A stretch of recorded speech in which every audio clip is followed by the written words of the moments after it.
दोस्तों आज की हमारी सच्ची कहानी की शुरुआत होती है दिल्ली शहर से।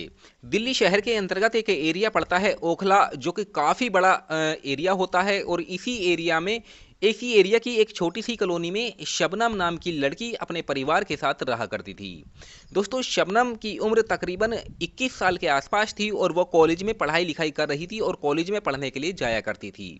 शबनम के परिवार की अगर हम बात करें तो इसके परिवार में इससे बड़े इसके दो भाई होते हैं, जो कि सऊदी अरब में रहकर काम किया करते थे और काफ़ी टाइम से घर पर नहीं आए थे। उसके अलावा शबनम के माता पिता भी होते हैं। इसके पिता ओखला में ही एक कपड़े के छोटे मोटे व्यापारी होते हैं, यानी कि पैसे की कोई कमी नहीं थी। पैसा इनके पास काफ़ी अच्छा था। इनके घर की जो आर्थिक स्थिति थी वो भी ठीक ठाक थी, किसी प्रकार की कोई दिक्कत नहीं थी। शबनम की माँ एक गृहिणी होती है, घर का कामकाज किया करती थी और पूरे घर को वो संभाला करती थी। अब इस तरीके से दोस्तों, मैं अगर शबनम की बात करूं तो शबनम जिस कॉलेज में पढ़ने के लिए जाया करती थी उसी कॉलेज में एक रिहान नाम का लड़का भी पढ़ने के लिए जाया करता था। दोस्तों रिहान के परिवार की भी अगर हम बात करें तो इसके परिवार में इसके भी बड़े दो भाई होते हैं। तीसरे नंबर का रिहान होता है और उसकी दो छोटी बहनें होती है। जी हाँ दोस्तों, रिहान भी कॉलेज में पढ़ने के लिए जाया करता था जिस कॉलेज में शबनम पढ़ने के लिए जाया करती थी। अच्छा, शबनम का मकान और रिहान का जो मकान था वो पास पास में ही लगा हुआ था, इसीलिए इन दोनों के परिवारों में काफ़ी ज़्यादा बनती थी और दोनों का एक दूसरे के घर पे भी आना जाना होता था। दोनों के परिवारों का भी एक दूसरे के घर पर आना जाना लगा रहता था, यानी कि दोनों परिवार इस परिवार को एक ही समझते थे कि ये एक ही परिवार है। इस वजह से दोस्तों शबनम भी रिहान को अपना भाई समझती थी कि वो उसका भाई है।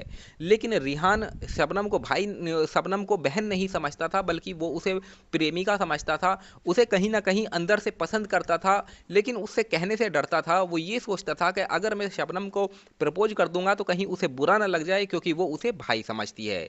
इसी बात को दोस्तों रिहान ने अपने दिल में दबा के रखा था और कभी भी शबनम से इसके बारे में इजहार नहीं किया था। अब दोस्तों इस तरीके से इनका जीवन काफ़ी अच्छे से कट रहा था।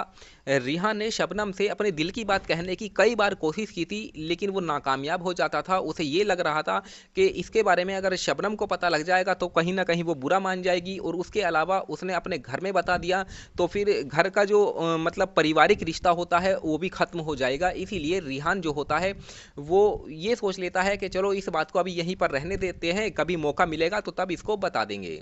दोस्तों रिहान के भी दो दोस्त थे जो कि थोड़े बिगड़े हुए थे और रिहान को अक्सर उकसाया करते थे, और वो ये कहा करते थे कि शबनम जैसी लड़की तुझे ज़िंदगी में नहीं मिलेगी।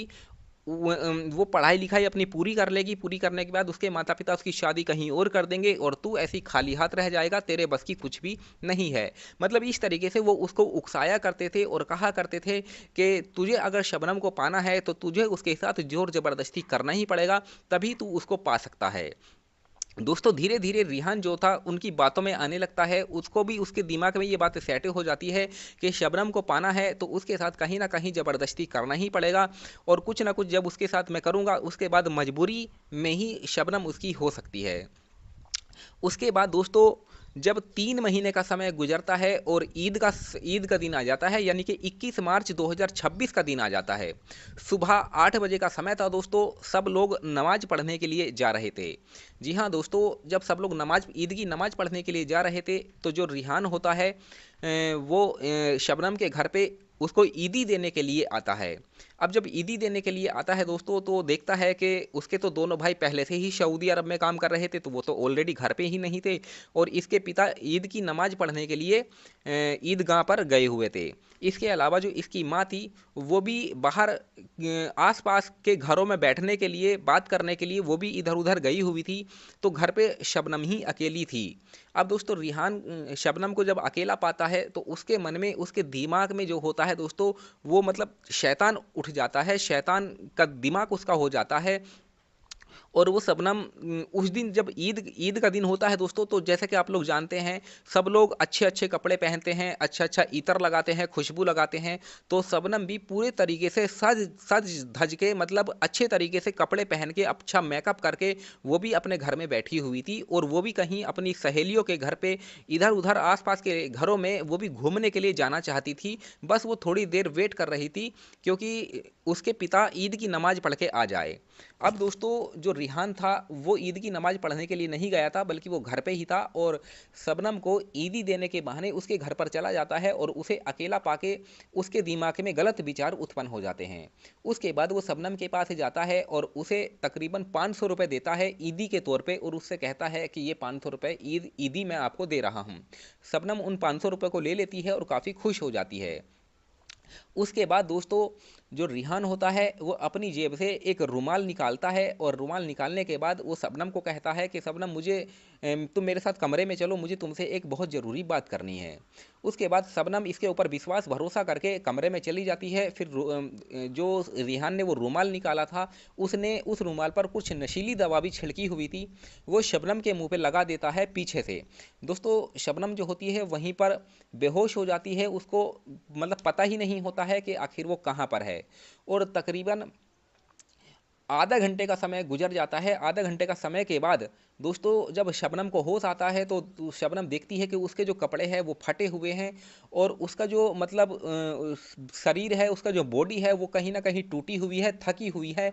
तो शबनम को तुरंत मतलब ऐसा एहसास हो जाता है कि उसके साथ कुछ ना कुछ गलत हुआ है। वो समझ जाती है कि रिहान ने उसके साथ बहुत गलत काम किया है। दोस्तों जो ये लड़की होती है वहीं पर रोने लगती है बैठ के और अपने घर परिवार वालों के आने का इंतजार करने लगती है, क्योंकि जो रिहान होता है वो शबनम के साथ अपने अनैतिक रिश्ते बना के वहाँ से निकल गया था और उसका भी कहीं अता पता नहीं था। थोड़ी देर के बाद दोस्तों शबनम के पिता घर पे आते हैं और अपनी बेटी को इस अवस्था में जब देखते हैं तो उनके होश उड़ जाते हैं। शबनम की माँ भी घर पे आ जाती है, वो भी अपनी बेटी को जब इस अवस्था में देखती है तो उसके भी होश उड़ जाते हैं और वो सोचने लगते हैं कि आखिर ये सब किसने किया है। दोस्तों शबनम से वो पूछने लगते हैं कि बेटा ये सब तुम्हारे साथ किसने किया है। तो शबनम रोते हुए पूरे रिहान की करतूत के बारे में बता देती है और कहती है कि रिहान के दिमाग में मेरे प्रति काफ़ी गलत विचार चल रहे थे, वो मुझे पाना चाहता था, वो मुझे पसंद करता था और मुझसे शादी करना चाहता था, लेकिन मैं उसको भाई समझती थी कि वो भाई है, लेकिन उसने जो भाई बहन का रिश्ता है, जो मर्यादा है वो तोड़ दी है और उसने मेरे साथ अनैतिक रिश्ते बनाए हैं और उसी ने मेरी ये सब हालत की है। उसके बाद दोस्तों जो शबनम के पिता होते हैं उनको इतना गुस्सा आता है दोस्तों कि वो अपना आपा खो देते हैं और इधर उधर रिहान को ढूंढने लगते हैं। दोस्तों रिहान को ढूंढते ढूंढते तकरीबन उनको 2 घंटे का समय गुजर जाता है। जैसे ही 2 घंटे का समय गुजरता है तो रिहान अपने दोस्तों के पास पार्टी करते हुए मिल जाता है। जैसे ही वो पार्टी करते हुए मिल जाता है दोस्तों तो इस लड़की के पिता उसके पास जाते हैं, उससे पूछने लगते हैं, तो दोनों में बहस हो जाती है। बहस इतनी बढ़ जाती है दोस्तों के हाथापाई होने लगती है।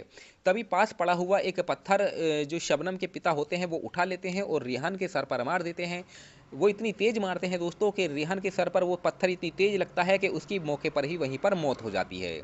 अब उसके दोस्त दोनों वहीं पर भाग खड़े हो जाते हैं। वो तुरंत ही रिहान के घर पर जाते हैं और पूरी घटना के बारे में बता देते हैं। दोस्तों रिहान के परिवार वाले भी उस घटना स्थल पर पहुंच जाते हैं। उन्हें भी इतना गुस्सा आता है क्योंकि उनके बेटे की मौत हो चुकी थी। उसके बाद दोस्तों तुरंत पुलिस को बुला लिया जाता है। पुलिस मौके वारदात पर आ जाती है, बॉडी को अपने कब्जे में लेती है और उसके बाद जो शबनम के पिता होते हैं उन्हें भी पकड़ लिया जाता है। यानी कि ऑलरेडी वो तो पहले ही वो चाहते थे कि मैं पुलिस के सामने सरेंडर कर दूंगा, तो वो पुलिस के सामने सरेंडर कर देते हैं और पुलिस को पूरी सच्चाई बता देते हैं कि ये लड़का मेरी बेटी के पीछे काफ़ी दिनों से था, उसे पसंद करता था और जब मेरी बेटी ने उसको मना कर दिया तो उसने उसके साथ ये सब कर दिया और जिस वजह से मैंने ये कदम उठाया है। दोस्तों पुलिस पूरी जानकारी उठा ले दोस्तों पूरी जो पुलिस होती है वो पूरी जानकारी ले लेती है। लेने के बाद शबनम के पिता को थाने लेकर पहुंच जाती है, उनके ऊपर एक चार्जशीट बनाती है दोस्तों और फिलहाल उनको थाने में ही रखा गया है। चार्जशीट बन चुकी है, उनको क्या सज़ा होगी या उनको जेल भेजा जाएगा इसके बारे में तो दोस्तों मैं नहीं कह सकता हूं। बाकी आगे चल के इनको क्या सज़ा होगी ये आप ही हमें बताइए कि आखिर इन्होंने क्या सही किया या फिर गलत किया। अपनी बेटी की इज्जत के लिए उन्होंने ये कदम उठाया, क्या सही था या फिर गलत था, इसके बारे में आप क्या कहते हैं आप हमें कमेंट सेक्शन में ज़रूर बताइए। बाकी दोस्तों ये वीडियो ये कहानी आप लोगों को कैसी लगी और इस कहानी से आपको क्या सीख मिली आप ये भी हमें बताइए। तो चलिए मिलते हैं फिर किसी और वीडियो में, तब तक धन्यवाद।